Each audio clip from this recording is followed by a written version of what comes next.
This week on Jerusalem Dateline, a dramatic shift in the Middle East as Israel's neighbors seek help from the Jewish state.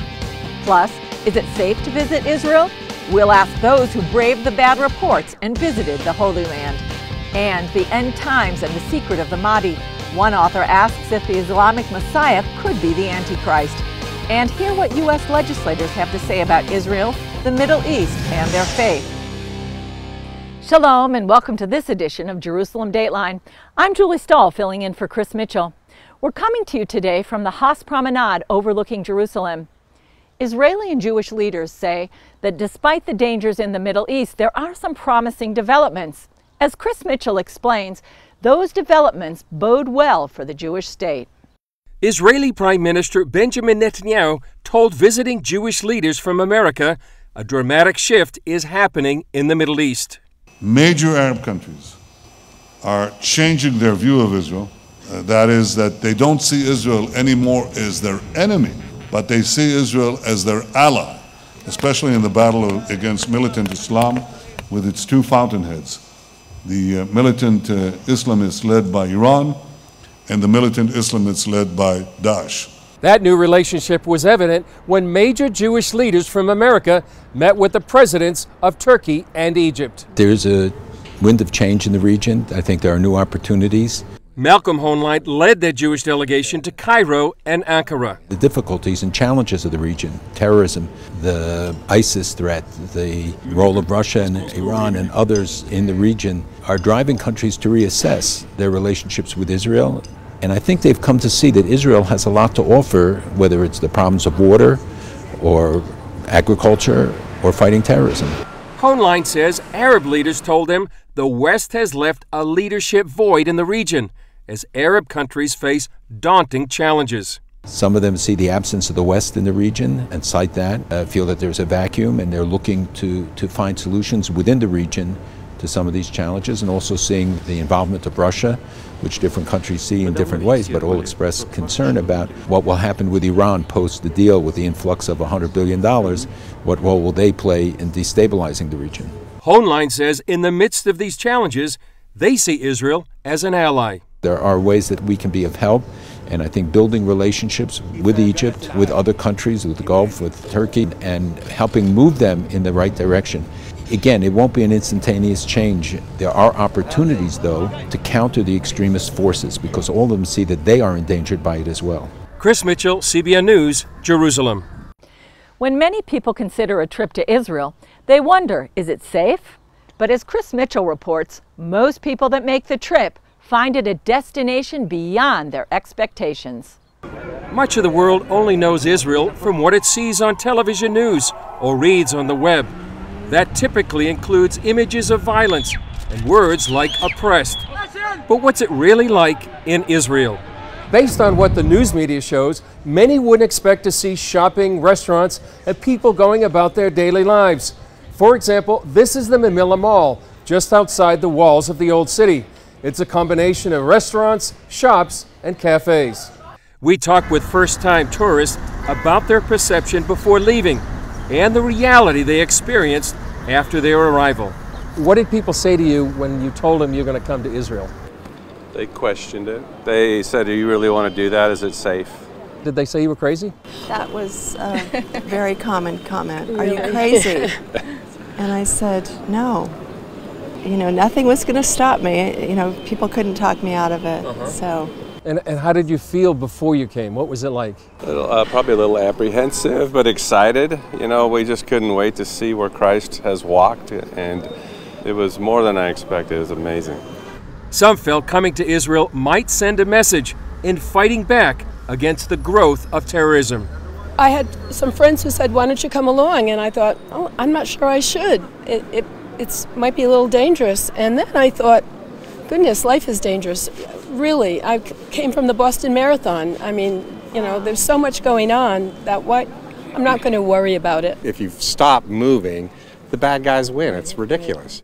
Tuvia Zaretsky arranged their tour with an eye on ancient history and current events.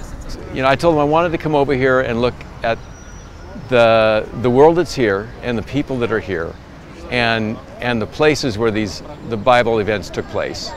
And for them, it has been an eye-opening experience. And it's in the context of Israel today. Samuel Smadja has led tours here for more than 20 years. Israel doesn't come in the category of tourist destination. Israel is not the Bahamas. Israel is not even Paris.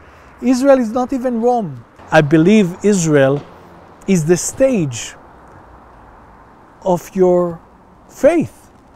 And I believe coming to Israel will encourage you in your walking with the Lord.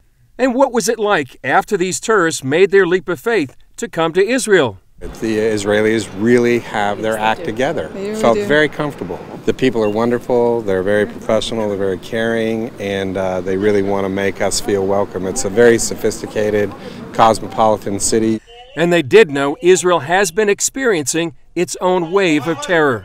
They told us there are places you definitely don't want to go, but there are places in any city in the United States you don't want to go to. Jerusalem Mayor Nir Barkat told CBN News, despite the current violence, Jerusalem is a safer city than most.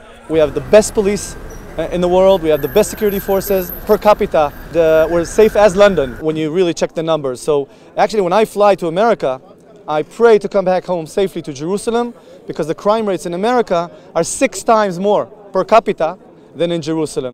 And how did these Christian pilgrims feel after walking in the footsteps of Jesus?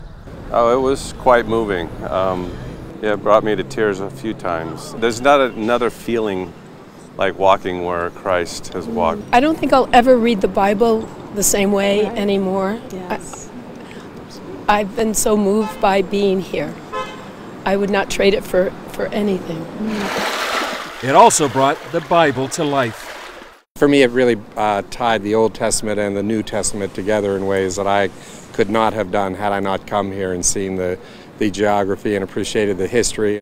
I really believe that after you come to Israel, you'll never be the same.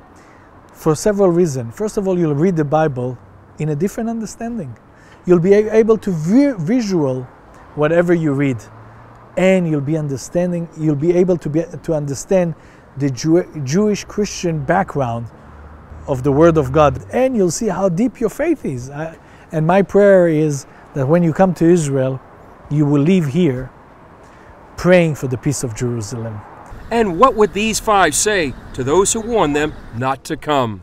I would say you've got to go. It's incredible. It's safe and a wonderful experience. We were already talking about coming a second time and maybe bringing either our kids or our grandkids because we really want them to experience being here. Chris Mitchell, CBN News, Jerusalem. Up next, could the Islamic Messiah known as the Mahdi actually be the Antichrist? We'll talk to one author who thinks that's the case.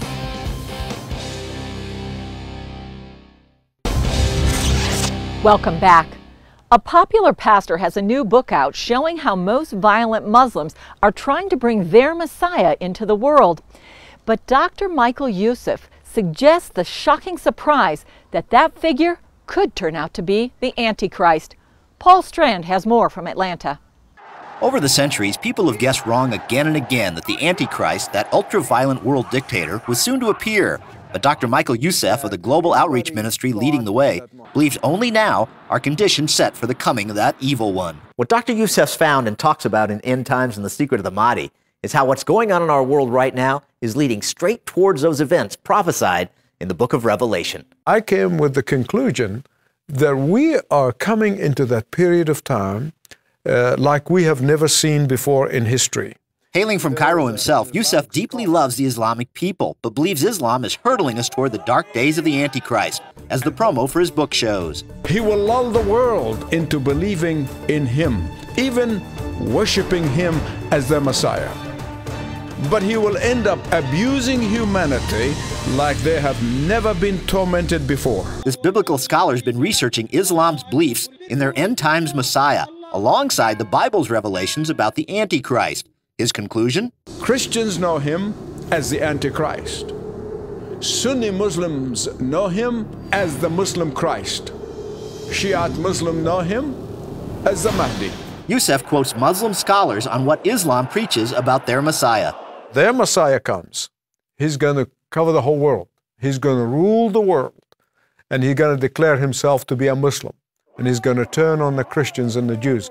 And we know, of course, the Bible said the Antichrist is going to come, and he's going to turn on the Christians and the Jews. Other parallels he sees between the Mahdi and the Antichrist. He will call himself the man of peace, that he's going to come at a time of chaos and confusion, and people longing for somebody to guide them and lead them and bring them peace, because they will be worn out. Both the Bible and Islam talk about his 7-year global reign from Jerusalem, and that this figure of peace will turn hyper-violent. He's going to begin to persecute people. He's going to demand them their worship.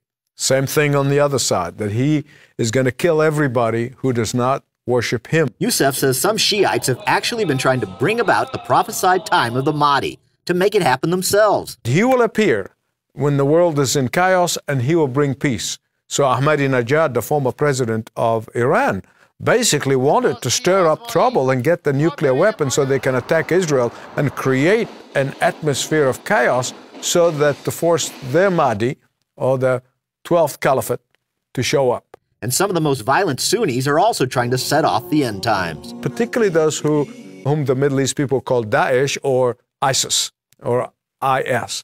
They also have that concept that when chaos and bloodshed reign supreme, and that's why they're shedding so much blood, that their Messiah will come. So if Pastor Youssef's belief is correct that this Muslim Messiah will be the Antichrist, it's the first time in history believers of a major religion have been actively working to bring him into the world and welcome him. But Youssef insists, do not fear. The Lord said, when you see these signs, lift up your head, because the day of your redemption is drawing nigh. And so far from being afraid and worried and concerned, we should be rejoicing. Many believe the Bible warns that the world will be deceived by Antichrist's global false religion, at first tolerating and bringing all religions together. In his book, Youssef talks about the already popular coexist bumper sticker, with the Islamic crescent forming its C, the Jewish Star of David for X, the witchcraft or pagan pentacle dotting the I, the Taoist yin and yang symbol for S, and the cross of Christ as the T. Already, there is something that is rampant among mainline denominations called Chrislam. And there are churches in Canada and the United States where they read from the Quran as well as the Bible. But he adds that there's a way to be immune from false religion. If a person is a genuine believer in Jesus Christ, he will not be deceived. That the Holy Spirit is going to give us discernment, that we will be able to tell the difference. And though they may be cursed as intolerant, Youssef preaches it's time for Christians to insist Christ is the only way, not just one more option. We don't hate anyone. We love everyone. But there's only one name under heaven by which men and women can be saved. And his name is Jesus. What Dr. Youssef emphasizes when he broadcasts here from Leading the Way, or anywhere he goes, is that we Christians need not fear all those scary events in the book of Revelation, but we do have to go through that horrifying time of the Antichrist before we can get to the victorious return of our Christ. Paul Strand, CBN News, reporting from Leading the Way, Atlanta, Georgia. Coming up, are U.S. Israel relations on solid ground? Hear what 3 members of the U.S. Congress have to say about that, and how their Christian faith influences their work.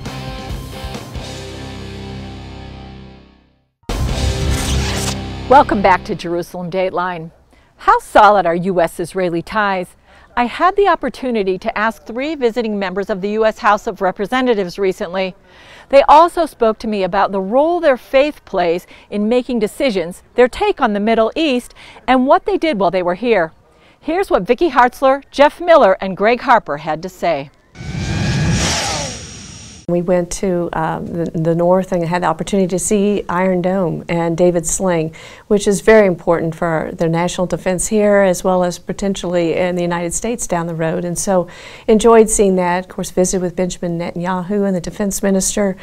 So that was an honor to visit with them and to let them know how much we support them and what they're doing and how we appreciate our friendship with Israel. In addition to that, we've met with some local mayoral officials, and I think getting to know the local people helps really understand where the state of Israel is today. How would you describe the state of Israeli-U.S. relations? As it relates to the Congress, I would say that it is still strong. The House and the Senate both are very strong supporters of the state of Israel.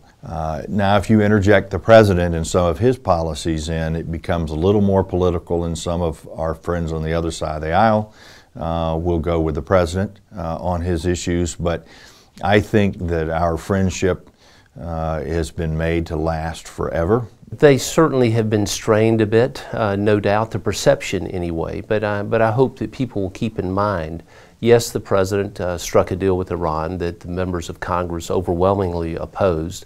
So we don't want to create the perception that this deal with Iran means that there's any weakening in the support. And certainly Congress controlling the financial aspects of the budget, and of course an omnibus that we did in December, you can see within that document the level of support that exists for Israel. Many of America's Middle East allies have felt a little bit betrayed in the last few years. Do you think there's anything that can be done to redeem those relationships? Oh, absolutely. You know, not only do we have Israel as a friend here, but we need to stand with Jordan and Egypt and some others in the area who traditionally for years we have been partners with. And it's very sad how they're questioning, are you still with us? We're in a position now because of the poor decisions and policies of this administration where our allies don't trust us and our enemies don't fear us. And we cannot continue down this road. Sometimes it seems, sitting on this side of the ocean, that the West just doesn't get it. What do you think could be done to really let people know that the Middle East really is important to them? What happens here does affect them. We have a current level in many areas of the news of a rewrite of history, and also sometimes bordering on propaganda. And so how do we get to the truth? And so we would hope that we would teach our children not to accept the professor's word in a liberal university or a liberal professor in a class that says that this is Israel's fault. Look behind that, challenge that, and go and see. And I think you'll find a completely different story than what's there. I think really the only way that people can understand what happens here is to travel here. And once you travel and you see the geographic impediments that are here in the state of Israel with the placement of the West Bank and the Gaza Strip and how narrow the country is at certain places, it's very easy then to realize how difficult it is to protect the Israeli people.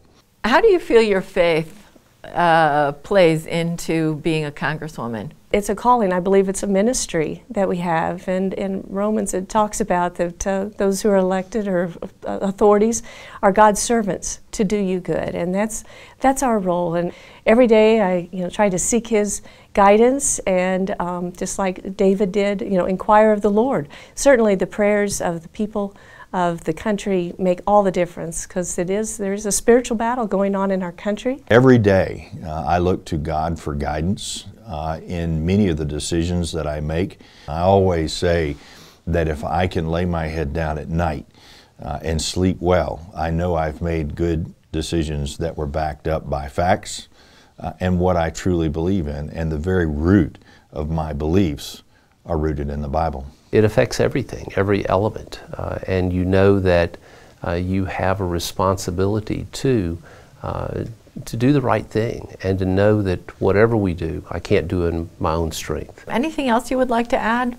Just that I know that we spend so much time talking about the daily pressures that are here, the attacks, the terrorism, and sometimes we lose sight of some of the great success stories that are going on in Israel. I mean, it is an amazing land, not just from a biblical, historical perspective, but also this is one of the great high-tech centers in the world. The promise says in Genesis 12:3, I will bless those who bless you and curse those who curse you, and all nations of the world will be blessed through you. And I think that's why America has been blessed over the years, is because we have stood with Israel, and we can't turn back on that. We've got to continue that, not only because it's the right thing to do, but also because it's where the blessings of the Lord are, and for our country.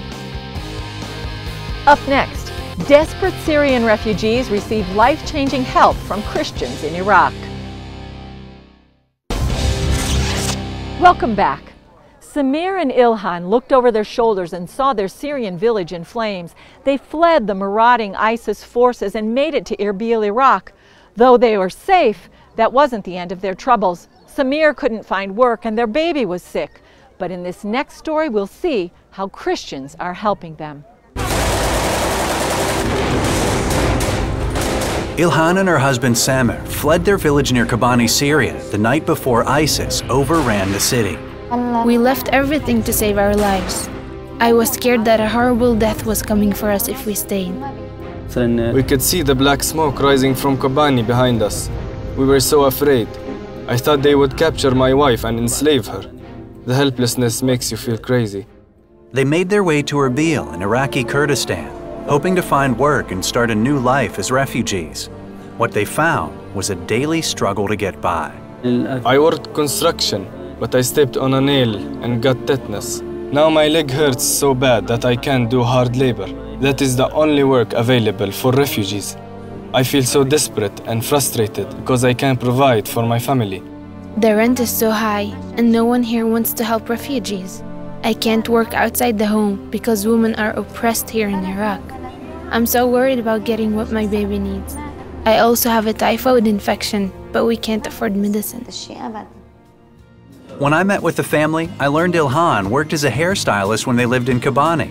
So we took her shopping and bought her everything she needed to start a salon right in her own home. CBN also got the family food and medicine to treat Ilhan's typhoid.